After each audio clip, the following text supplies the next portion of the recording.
할렐루야. 자, 은혜 많이 받으시기 바랍니다. 지난 월요일 날에 김제에 어떤 건물에 큰 화재가 났습니다. 근데 봤더니 노 부부만 살던 그런 집이었는데요. 큰 화재가 나니까 화재 신고를 할 거 아닙니까? 그래서 소방서에서 금방 와서 이 소방차가 불을 끄는데 이제 소방관이 한 명이 들어가서 보니까 거실에 할머니가 누워 계시더래요. 할머니가 나오면서 아니, 할아버지가 그 안방에 있다고 이렇게 외치니까 그 소방관 중에서 가장 막내 소방관이 뛰어들어갔어요. 그런데 보면 화재가 너무나 크게 났기 때문에 도저히 들어갈 수 없는 환경이었거든요. 그런데 이 소방관이 그냥 자동으로 들어간 거예요. 그냥 자연스럽게 반응해서 뛰어 들어간 겁니다. 물론 소방복을 입고 있었지만 굉장히 위험한 상황이었습니다. 결국 이 소방관이 빠져나오지 못해서 이 거실에서 나중에 발견되었고 이제 그 안방에서는 할아버지가 또 이제 발견되었다고 합니다. 1994년생이더라고요. 94년생 이 성동일 소방사 이야기인데요. 이 소방관들과 같은 공직자들이 이제 공직에 임하면서 주로 하는 말들이 있다고 합니다. 이런 이야기를 한대요. 누군가가 해야 될 일이면 내가 먼저 하고, 그리고 언젠가 할 일이라면 지금 하고, 그리고 어차피 할 일이라면 최선을 다하자. 공무원들이나 소방관들이나 경찰들이나 처음에 이제 합격해서 나라의 부름을 받고 일을 시작할 때 대부분 이런 마음을 가지고 한다라는 이야기죠. 이 성동일 소방관 동료들도요, 이구동성으로 이런 이야기를 하더라고요. 이 소방관이 처음에 이제 근무할 때부터 늘 이런 마음으로 했다라는 겁니다. 그래서 정말 어려운 일, 누군가가 해야 될 일이 있을 때 자기가 가장 먼저 뛰어들어간 것이 아닌가, 이런 생각을 합니다. 이런 이야기를 합니다. 자, 신문에 보니까 일남 일녀 중에 장남이었다고 하더라고요. 이 신문 기사를 쭉 읽으면서 하나님께서 간접적으로 하시는 어떤 말씀이 있습니다. 어떤 말씀을 주님께서 하셨느냐? 너는 준비가 되었느냐라는 겁니다. 이 소방관은 이처럼 나라의 부름을 받을 때 이 나라가 부를 때 그 부름받을 준비가 되어 있는데 너는 하나님께서 부르실 때 그 부름받을 준비가 되어 있느냐? 이런 음성으로 들리더라는 거죠. 만일 오늘 내가 너를 부르면 영광스러운 모습으로 나올 준비가 되어 있느냐? 이런 음성으로 들리더라는 겁니다. 이 땅에 사는 동안에 주님이 부르심에 늘 준비된 가운데 살고 있느냐? 이렇게 주님이 말씀하시는 것 같더라는 겁니다. 여러분, 우리를 향한 하나님의 부르심에는 세 가지가 있어요. 첫 번째는요, 구원적 부르심입니다. 자, 우리가 어느 날 이 생명의 말씀을 듣습니다. 그 말씀을 듣고 이전에는 예수 믿지 않고 살았었는데 나도 이제 예수 믿고 하나님의 자녀로 살아야 되겠다, 이런 결단을 하게 되죠. 성령께서 주시는 마음 아닙니까?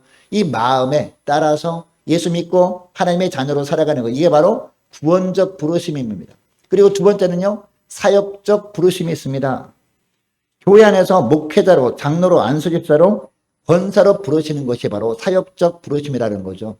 우리가 물론 예수 믿고 이 교회 안에서 예배 드리고 또 이제 교제 나누고 주일을 감당할 때요, 어떻게든지 앞으로는 내가 주님을 살겠습니다라고 하잖아요. 근데 주님 보시기에 합당한 모습이 있을 때 사역적인 부르심이 있다라는 거죠. 목회자로 부르시고 장로로 부르시고 안수집사로 부르시고 권사로 부르시고 한다는 겁니다. 그래서 항존직 직분자라고 하는 거죠. 자, 그리고 또 어떤 분은요, 1년 동안 집사직으로 부르시기도 합니다. 일평생 내내 하는 게 아니라 1년 동안 이처럼 헌신하도록 부르시는 부르심이 바로 서리집사직이죠. 이게 바로 사역적인 부르심입니다. 근데 마지막 하나는 심판적 부르심이 있습니다. 여러분, 구원적 부르심과 그리고 사역적 부르심은요, 순종하는 사람이 있고 순종하지 않는 사람도 있을 거 아닙니까? 근데 심판적 부르심은 뭡니까? 이 땅 마지막 하직할 때가 있다는 거죠. 이 땅을 우리가 떠날 때는요, 누구나 거부할 수 없는 심판적 부르심이 있다는 겁니다. 여러분, 하나님께서 심판적 부르심으로 우리를 부르실 때 여러분, 거부가 가능합니까? 불순종이 가능합니까?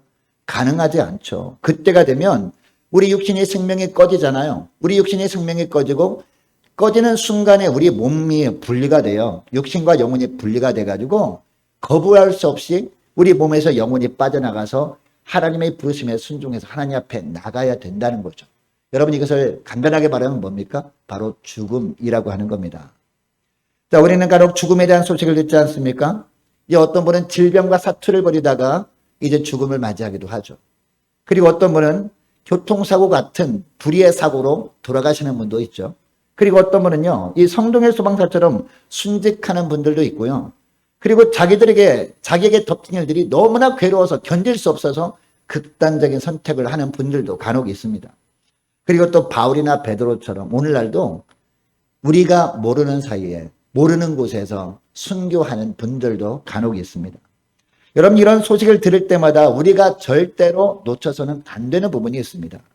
나와는 직접적인 관계가 없다고 그냥 아무 생각 없이 흘려버리면 안 되는 거예요. 아, 누가 돌아가셨나 보다 라고 그냥 흘려버리면 안 된다는 겁니다. 어떻게 해야 할까요? 이런 일들을 통해서 하나님이 나에게 어떤 말씀을 하시나 우리가 잘 듣고 경청해야 한다는 겁니다. 그리고 하나님의 말씀을 들었다면 그때부터는 이전보다 달라져야 한다는 겁니다. 하나님이 언제 부르신다 할지라도 내가 하나님 앞에 부끄럽지 않게 나아가야 되겠다, 이런 결단함이 있어야 된다는 것이죠. 주님께서 부르실 때 부르심에 합당한 모습으로 준비된 삶을 살아가기 시작해야 한다는 겁니다. 여러분, 이처럼 돌아가신 분들이 있을 때마다 그리스도인들이 깨달을 것이 무엇입니까? 주님이 우리를 부르시는 날은 언젠가 갑자기 찾아올 수 있구나. 이제 연로하신 분들은 밤새 안녕이다 라는 말도 있잖아요. 그리고 젊은 분들도 이제 하나님의 부르심을 받는 것을 보면서 하나님의 부르심에는 순서가 없구나, 나이가 필요 없구나 라는 것을 우리가 느끼게 되는 것이죠. 여러분, 이것을 기억하시고 하나님이 언제 심판적 부르심으로 우리를 부르신다 할지라도 기쁨으로 주 앞에 나갈 수 있도록 평소에 그 주님의 부르심에 잘 준비된 가운데 살아가시는 저와 여러분 되시기를 축복합니다. 자, 오늘 본문에 보니까 하나님께서 한 사람을 부르시고 계십니다. 누구요? 엘리야를 부르고 계셔요. 여러분, 엘리야는 그동안 정말 위대하게 쓰임받았던 하나님의 일꾼이었습니다. 북기사를 역사 중에서 가장 암흑기가 언제였습니까? 이 아합 시대 아닙니까? 이 아합 왕 시대에 활동하던 그런 선지자였습니다. 이런 엘리야를 하나님께서 이제 부르고 계십니다. 자, 1절 말씀 보시기 바랍니다. 자, 1절 보니까 여호와께서 회오리 바람으로 엘리야를 하늘로 올리고자 하실 때에 라고 하고 있습니다. 여러분, 보통 하나님께서 심판적 부르심으로 부르실 때요, 어떤 모습으로 부르십니까? 대부분 죽음을 통해서 부르시잖아요. 히브리서 9장 27절에 보니까 한 번 죽는 것은 사람에게 정하신 것이요 라고 하잖아요. 보통 하나님께서 부르실 때 이처럼 죽음이라는 과정을 통해서 부르신다라는 거죠. 자, 그래서 하나님께서 이스라엘의 위대한 지도자였던 모세를 부르실 때도 어떻게 부르셔요? 죽음이라는 통로를 통해서 부르시죠. 자, 그리고 이 하나님께서 내 마음에 맞는 사람이다라고 칭찬했던 다윗도 어떻게 부르셔요? 심판적 부르심을 부르실 때 죽음이라는 과정을 통해서 부르시는 것을 볼 수 있습니다. 그런데 오늘 본문에 보니까 엘리야만큼은 죽음을 보지 않고 부르시려고 하고 있습니다. 하나님께서 특별한 방법으로 부르시려고 하고 있습니다. 죽음이라는 과정을 생략하고 1절에 보니까 회오리 바람을 통해 하늘로 올리고자 하고 계십니다. 여러분, 결국 하나님께서 엘리야를 어떻게 부르시죠? 11절 말씀 보시기 바랍니다.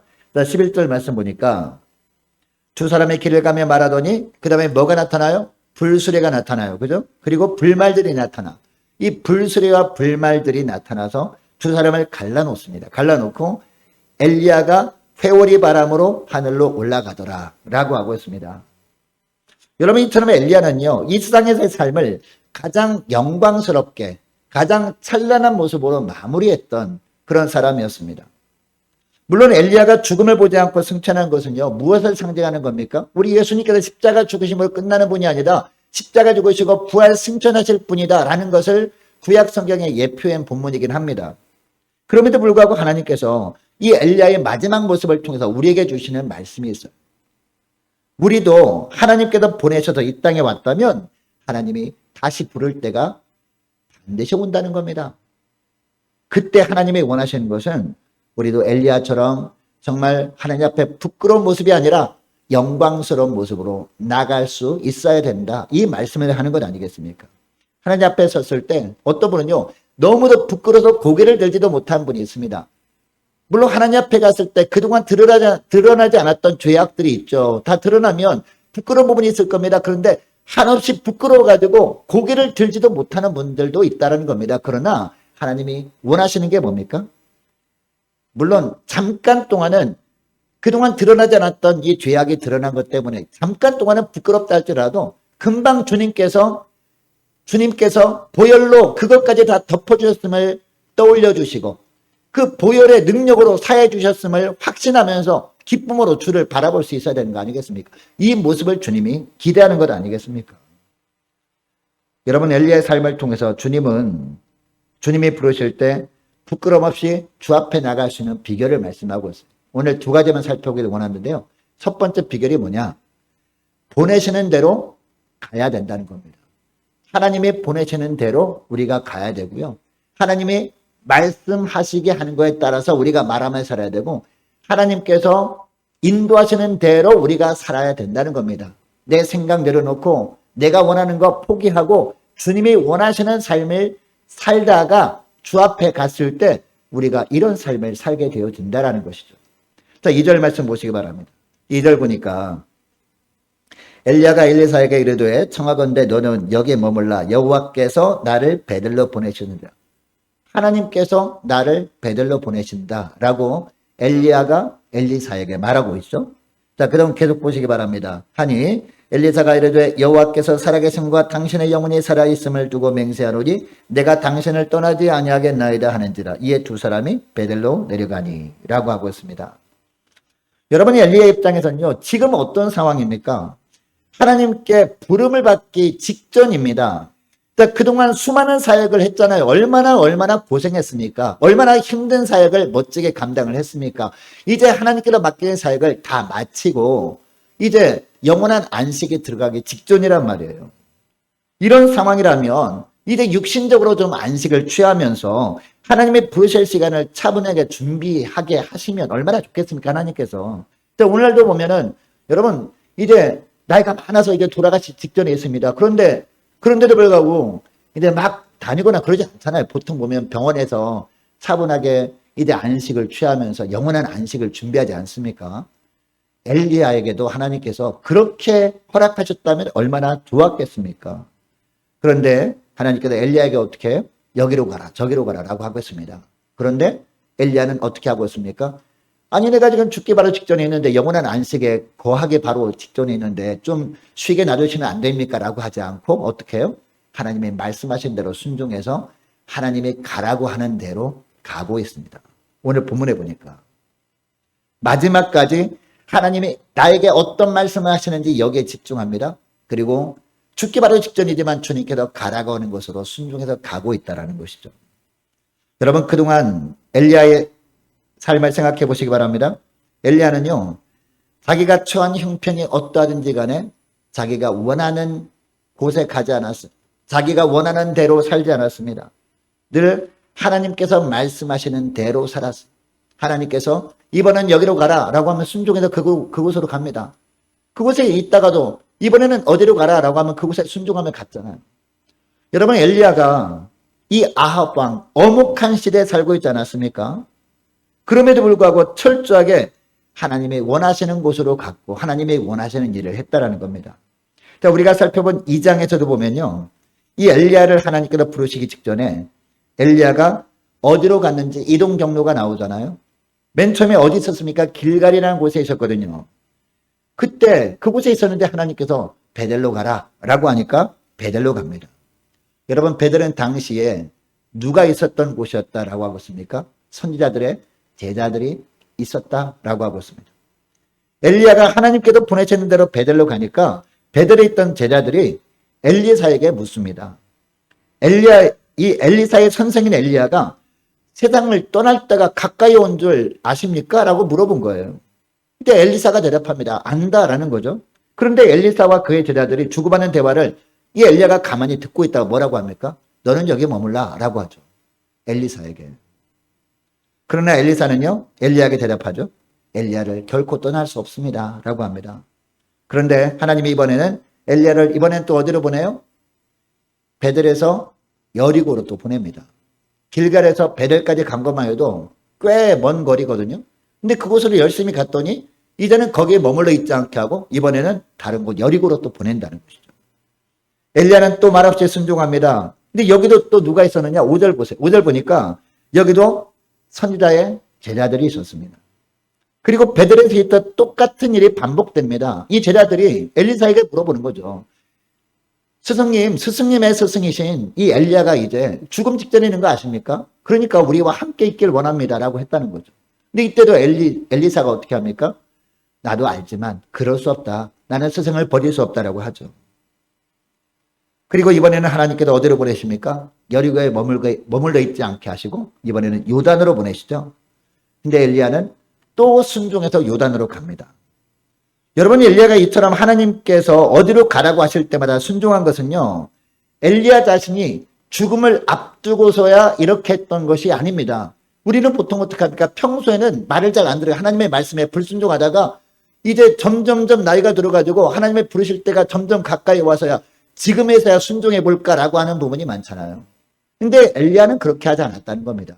물론 이때도 하나님의 말씀하신 대로 순종하려고 했지만 그동안의 삶을 보면 엘리야의 삶이 대부분 이런 삶이었다는 겁니다. 여러분, 열왕기상에 엘리야가 가장 처음 등장하는 곳이 열왕기상 18장이거든요. 우리가 열왕기상 먼저 살펴보고 열왕기 하 말씀을 보고 있지 않습니까? 자, 이때부터 나오는 엘리야의 특징이 무엇이었습니까? 하나님께서 가라면 가는 겁니다. 하나님께서 가라고 하시는 곳은 어디든지 상관없이 순종해서 갔다라는 것이죠. 여러분, 당시에는 온 세상이 다 극심한 기근에 처해 있었습니다. 이때 하나님께서 말씀하십니다. 그리 시냇가로 가라라고 하는 것이죠. 여러분, 당시에 극심한 가뭄이 든 상황이었기 때문에 여러분, 시냇물이 마릅니까 안 마릅니까? 완전히 딱 말라버린 상황이었단 말이에요. 그럼에도 불구하고 그리 시냇가로 가라라고 하거든요. 근데 일반적인 상식으로는요, 그곳에 가면 어떤 상황이겠습니까? 마실 물도 없는데 먹을 것도 없지 않겠습니까? 이것을 엘리야도 알았습니다. 그럼에도 불구하고 그리 시냇가로 갑니다. 물론 거기 갔더니 우리 하나님께서 어떻게 먹이셔요? 까마귀를 통해서 먹이시죠. 우리가 다 알지 않습니까? 자, 그런데 이 그리 시냇가로 가서 기거하고 있었는데 어느 날 하나님은 다시 말씀하시죠. 거기를 떠나서 이번엔 어디로 가라? 사레밧으로 가라. 여러분, 엄청난 기근이 들었기 때문에 다들 식량이 턱이 없이 부족해서 고통당하고 있을 겁니다. 그렇다면 하나님께서 사레밧으로 가라고 했다 할지라도 사레밧에 있는 그래도 넉넉한 집이 있을 것 아닙니까? 그런 집으로 인도해서 야, 그동안 그리 시냇가로 가서 고생했으니까 너 사레밧에 좀 넉넉한 집안에 가서 좀 쉬어 라고 하면 얼마나 좋았겠습니까? 근데 사레밧 누구한테 가라? 과부한테 가라 라고 하잖아요. 여러분, 과부의 집에 가봤더니 그 집이 어떤 집이었어요? 아무것도 없는 집이었어요. 마지막 떡 하나 만들어가지고 아들과 나눠 먹고 죽으려고 하던 참이었습니다. 이런 집으로 가라라고 했던 것이죠. 그런데도 가라고 하셨기 때문에 엘리야는 순종해서 갔습니다. 그리고 그 상황을 다 알면서도 하나님을 향해서 전혀 불평하지 않습니다. 하나님의 특별한 뜻이 있겠지라고 하면서 순종해서 그곳에서 기거하시죠. 그곳에 있더니 하나님께서 엘리야를 통해서 기적을 보여주시죠. 그죠? 여러분, 이것이 선지자의 삶이었습니다. 그렇게 순종하며 살았더니 이제 하늘로 올라오라 라고 하니까요, 그대로 가게 된 겁니다. 마치 옆집으로 이사하는 마음으로 이 땅을 떠날 준비를 했던 겁니다. 여러분, 장차 하나님께서 우리를 평가하실 때가 있잖아요. 그때 평가하실 때 무엇을 보고 평가하실까요? 하나님이 맡기신 일을 하면서 얼마나 많은 열매를 맺었느냐, 이것을 보실까요? 여러분, 그것을 보실까요? 그 열매를 얼마나 맺었느냐, 이것을 보지 않으십니다. 왜? 열매는 누가 맺어주셔요? 하나님이 맺어주시잖아요. 우리는 씨를 뿌리는 것 뿐이에요. 그죠? 자라게 하시는 분은 누구예요? 자라게 하시고 싸게 나게 하시고 열매 맺는 분은 하나님이셔요. 그러니까 우리가 얼마나 열매를 많이 맺었느냐, 얼마나 성과를 올렸느냐, 이것은요, 사람들은 이것을 봐요. 이것을 보고 인사고과에 반영하기도 하잖아요, 직장에서. 근데 하나님은요, 이걸 보지 않습니다. 왜? 열매는 주님이 맺어주시는 거기 때문에. 그럼 무엇을 보시느냐?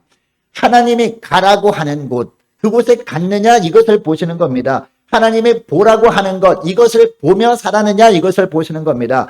하나님이 하라고 하는 것, 이것을 하며 살았느냐, 이것을 보신다는 거예요. 날마다 이렇게 사는 훈련이 잘 되어 있어야 하나님께서 우리를 부르시는 날, 심판적 부르심으로 우리를 부르시는 날, 그때도 즉시 순종해서 하나님께 나갈 수 있는 겁니다. 그리고 하나님 앞에 나갈 때 우리가 부끄럽지 않은 모습으로 나갈 수 있는 겁니다. 여러분 이것을 기억하시고 날마다 내가 하고 싶어하는 일보다도 하나님이 원하시는 일, 하나님이 우리에게 명령하시는 일을, 그 일을 잘 감당하며 살아가시는 저와 여러분 되시기를 축복합니다. 내가 가고 싶은 곳이 아니라 하나님의 보내시는 곳으로 기쁨으로 달려나가시며 살아가시는 저와 여러분 되시기를 축복합니다. 여러분 그런데 이처럼 언제나 하나님의 원하시는 삶을 살기 위해서 필요한 것이 있어요. 첫째로 이 땅에 미련을 두지 않는 겁니다. 이 땅에 미련을 두지 않는 거예요. 여러분 엘리야가 하나님의 보내시는 곳으로 갈 수 있었던 이유가 뭘까요? 몸이 가벼웠기 때문이죠. 짐이 별로 없었기 때문이라는 겁니다. 여러분 자기에게 짐이 잔뜩 있어요. 여행 갈 때. 짐이 많은 사람은 어떻게 합니까? 짐 싸는 게 간단해요? 어려워요? 너무나 어렵잖아요. 시간도 많이 들잖아요. 그래서 자칫 차를 놓칠 수도 있어요. 그죠? 예. 비행기 타러 가는 차 놓칠 수도 있어요. 짐이 많으면 짐 싸느라고. 밤새도록 걔도 막 잊어버린 게 있어. 그러나 짐이 가벼운 사람은 언제든지 하나님이 명령하시면 즉시 이동할 수 있는 겁니다. 여러분 엘리야도 마찬가지였어요. 그래서 하나님이 명령하실 때마다 이동할 준비가 잘 되어 있었던 겁니다. 여러분 우리가 이 땅에서 너무 많은 것을 가지게 되면 어떻게 될까요? 한번 움직이려면 많은 시간이 걸려요. 움직이기 힘든 법입니다. 그런데 보면 우리가 이 땅에 있는 것에만 관심을 주며 살아갈 때가 얼마나 많습니까? 이 땅에 있는 것에만 마음을 쓰면서 사는 경우가 얼마나 많냐는 겁니다. 여러분 히브리서 11장 13절 말씀부터 보니까 히브리서에 나오는 믿음의 선진들은요. 어디를 바라본 사람들이었습니까? 바로 이 땅이 아니라 본향을 바라본 사람들이었습니다. 그리고 히브리서에 보면요. 그래서 나그네라는 표현이 많이 나오잖아요. 여러분 나그네가 뭡니까? 나그네는 이 땅에 발을 디디며 살고 있지만은요. 짐이 그렇게 많잖아요. 여행객이란 말이에요. 언제든지 떠날 준비가 되어 있는 사람들이 바로 믿음의 사람들이다. 하늘만 바라봤기 때문에. 왜? 그들에게 시민권은 어디에 있었기 때문에? 하늘에 있었기 때문에. 바로 그런 고백을 하죠.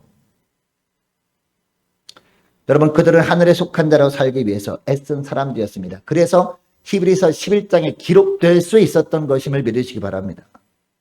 그래서 이 땅에서는 나그네와 외국인처럼 살았다라고 기록되어 있는 거예요. 히브리서에. 여러분 히브리서 11장에 나오는 믿음의 사람들이 왜 이런 삶을 살았을까요? 시민권이 하늘에 있음을 본인들이 알았기 때문에 확신하고 있었기 때문이라는 거죠. 여러분 빌립보서 3장 20절 말씀에 나오죠. 우리의 시민권은 어디에 있는지라? 하늘에 있는지라. 거기로부터 구원하는 자 곧 주 예수 그리스도를 기다리노니 라고 하잖아요. 여러분 엘리야도 바로 이런 삶을 살았다는 것이죠. 나의 시민권은 하늘에 있어. 나는 하늘에 속한 사람이야. 이 땅에 속한 사람이 아니야. 그러니까 하나님께서 말씀하신 대로 살아갈 수 있었던 것입니다. 여러분 베들에 갔을 때 그리고 여리고에 갔을 때 그곳에 엘리사의 제자들이 있었잖아요. 이 제자들이 엘리사에게 뭐라고 했다고요? 이제 선생님의 스승 되시는 엘리야가 이제 죽기 바로 직전인 걸 아시지 않습니까? 그러니까 돌아가실 분은 돌아가시게 두고 우리 선생님은 저희들과 함께 있으면 안 됩니까? 라고 했던 것이죠. 그 얘기를 옆에서 들었잖아요. 엘리야가 듣고 어떻게 했다고요? 엘리사에게 너는 여기 머물라. 너희 제자들이 원하니까 너는 여기 머물라라고 했다는 것이죠. 왜 그런 이야기를 할 수 있었을까요? 왜요? 이 땅에 미련이 없었기 때문이라는 것이죠. 자기가 사랑하는 이 제자, 이 엘리사가 마지막까지 자기가 마지막 하나님의 부르심을 받을 때까지 함께하면서 마지막 이 땅을 떠나는 것을 옆에서 지켜보면서 나를 위로해 주지 않더라도 나의 진정한 위로자가 하늘에 있다는 거죠. 하나님의 위로만이 진짜 위로임을 알았기 때문에 이 땅에 사람들이 나를 위로해 주지 않는다 그럴지라도 괜찮았던 거예요. 엘리야가. 그래서 이런 이야기를 할 수 있었던 것입니다. 여러분 엘리야는 이처럼 이 땅에 전혀 미련을 두지 않았습니다. 이제 하나님의 맡기신 일을 다 마치고 이 하나님 품에서 쉬게 될 텐데 하나님께로 위로해 주시는 것으로 충분하다는 겁니다.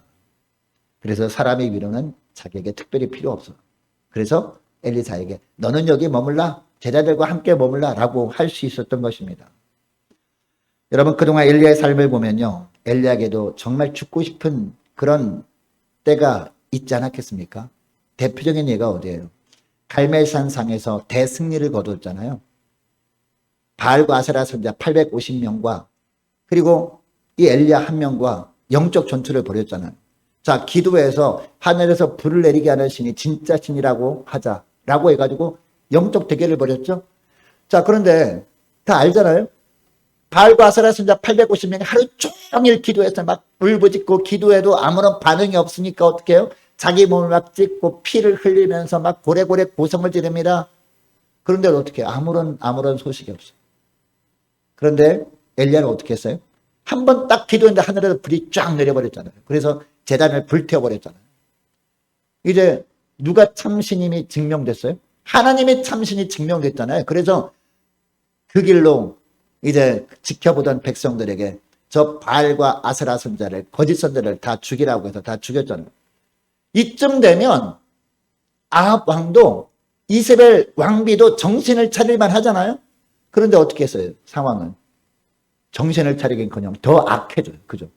더 악해져가지고 이 이세벨 왕비가 이제는 진짜 저 엘리야를 죽이고 말리라라고 하잖아요. 이 소식을 들었습니다. 두려워 떨면서 도망가기 시작하죠. 남쪽으로. 결국 어떻게 해요? 남유다의 국경도 넘어가지고 광야길로 들어섰잖아요. 하룻길 정도 가가지고 로뎀나무 밑에서 죽기를 구하면서 잠들어 있었잖아요. 물론 하나님께서 먹을 것을 주시고 회복시켜 주시지만 정말 죽을 뻔하지 않았습니까? 정말 죽을 고생을 했잖아요. 여러분, 이것을 통해서 하나님이 어떤 것을 깨닫게 하십니까? 하나님의 종들은요, 죽고 싶다고 해서 죽을 수 있는 게 아닙니다. 하나님의 맡겨주신 일이 다 끝나야 죽게 되는 겁니다. 그래서 엘리야가 하나님의 맡겨진 일을 다 끝난 다음에 하나님께서 데려가시는 장면이 오늘 본문에 나오는 거예요. 여러분, 그러므로 하나님의 종이라면 어떻게 살아야 될까요? 하나님이 우리를 데려가실 때까지, 하나님이 부르실 때까지, 심판적 부르심으로 부르실 때까지 어떻게 살아야 돼요? 세상에 미래를 두지 않고 하나님의 맡기신 일에 최선을 다하는 겁니다. 여러분, 이런 삶을 살아가신 저와 여러분 되시기를 축복합니다. 여러분, 주님도 이 땅에 사시는 동안에 이 세상에 미련을 뒀어요? 미련을 두지 않았단 말이에요. 할 일을 다 마치시고 승천하셨잖아요.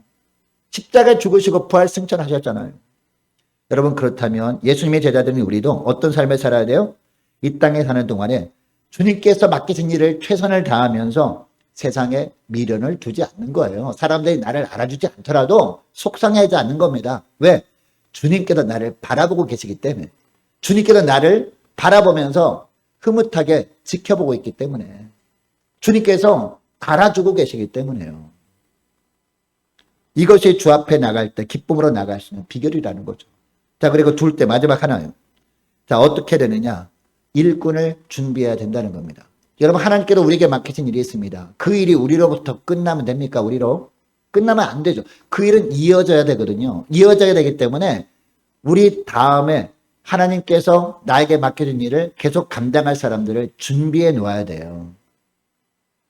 여러분, 오늘 본문을 다시 보시기 바랍니다. 엘리야가 엘리사를 데리고 다니시잖아요. 이 엘리사를 부른 다음에 계속 데리고 다니면서 제자원을 시킨 다음에 마지막 주님이 부르시는 그 순간까지 함께 이렇게 다닌단 말이에요. 그 일을 하신 이유가 뭡니까? 이렇게 한 이유가 뭘까요? 하나님의 맡겨진 선지자 일을 이어갈 일꾼이 있어야 되기 때문에 일꾼을 준비시킨 겁니다. 여러분, 오늘날 우리도 마찬가지입니다. 언제 주님께서 우리를 부르실지 우리는 몰라요. 그래서 항상 우리 믿음의 삶을 이어갈 일꾼을 늘 준비시켜 놓아야 됩니다. 여러분, 이를 위해서 우리 함께 가는 교회 성도들을 준비시켜 주시고요. 믿음의 척도가 다 다르잖아요. 어떤 사람 믿음이 강한 사람이 있어요. 어떤 사람 믿음이 약한 사람이 있어요. 차이가 있는 이유가 뭡니까? 바로 먼저 된 자가 나중된 자를 준비시키게 하려고 그렇게 하는 거거든요. 각 가정에 자녀들을 허락하신 이유가 뭡니까? 그 믿음의 자리를 이어가도록 하려고 자녀들을 허락하신 거예요. 여러분, 여러분이 돼서 믿음의 대가 끊어지면 됩니까? 안 되잖아요. 믿음의 대가 계속 이어져야 되는 거 아닙니까? 이것을 주님이 원하신다는 겁니다.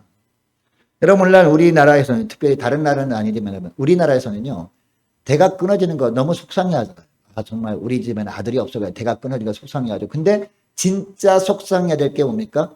믿음의 대가 끊어지는 거예요. 하나님의 보시고 정말 속상해하는 것을 우리도 속상해야 돼요. 그죠? 믿음의 대가 끊어지는 것을 하나님의 가장 안타까워하시다. 그래서 우리가 어떻게 해야 됩니까? 믿음의 대가 계속 이어지도록 그동안 믿음의 삶을 살았 내 자리를 이어갈 자녀들을 준비시키는 것이 필요하다는 거죠. 우리 교회에서는 하나님께서 나에게 주신 사역을 이어갈 일꾼들을 준비시키는 게 중요하고요. 여러분, 엘리야는 이런 삶을 살았기 때문에 죽음이 아닌 영광스러운 방법으로 하나님 앞에 올려진 겁니다. 여러분, 이제 말씀을 맺길 원합니다. 여러분, 우리는 하나님의 구원적 부르심에 순종해서 예수 믿고 하나님의 자녀가 되었습니다. 그리고 이 하나님의 사역적 부르심에 순종해서 직분을 감당하고 있어요.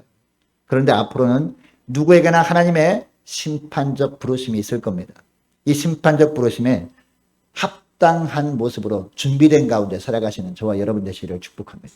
자, 그래서 우리 하나님께서 부르실 때 우리가 정말 부끄러워함이 없이 기쁨으로 주 앞에 달려나갈 수 있는 저와 여러분 되시기를 주의 이름으로 축복합니다. 기도하겠습니다. 하나님 아버지 감사합니다. 하나님께서 구원적 부르심으로 부르실 때 저희들 마음의 문을 열고 회개하고 예수님을 영접함으로 하나님의 자녀로 살게 하심을 감사드립니다. 또 하나님께서 사역적 부르심으로 부르실 때 또 순종함으로 맡겨주신 직분 주님의 은혜로 감당하며 살게 하심도 감사드립니다. 앞으로 하나님께서 심판적 부르심으로 부르실 때가 있고 그날이 갑작스럽게 찾아올 수 있기 때문에 어떤 상황에서도 나 중심의 삶이 아니라 하나님 중심의 삶을 살아갈 수 있도록 은총 누려 주옵소서. 이 땅에 미련을 두지 않고 오직 하나님께서 이끄신 대로 가고 하나님께서 인도하신 대로 살아감으로 말미암아 이 심판적 부르심으로 우리를 주님께서 부르실 때 이처럼 하나님께서 원하시는 모습으로 잘 준비되어짐으로 기쁨으로 주 앞에 나가는 저희를 될 수 있도록 은총 내려 주옵소서. 감사드리오며 우리 주 예수님의 이름으로 기도합니다. 아멘.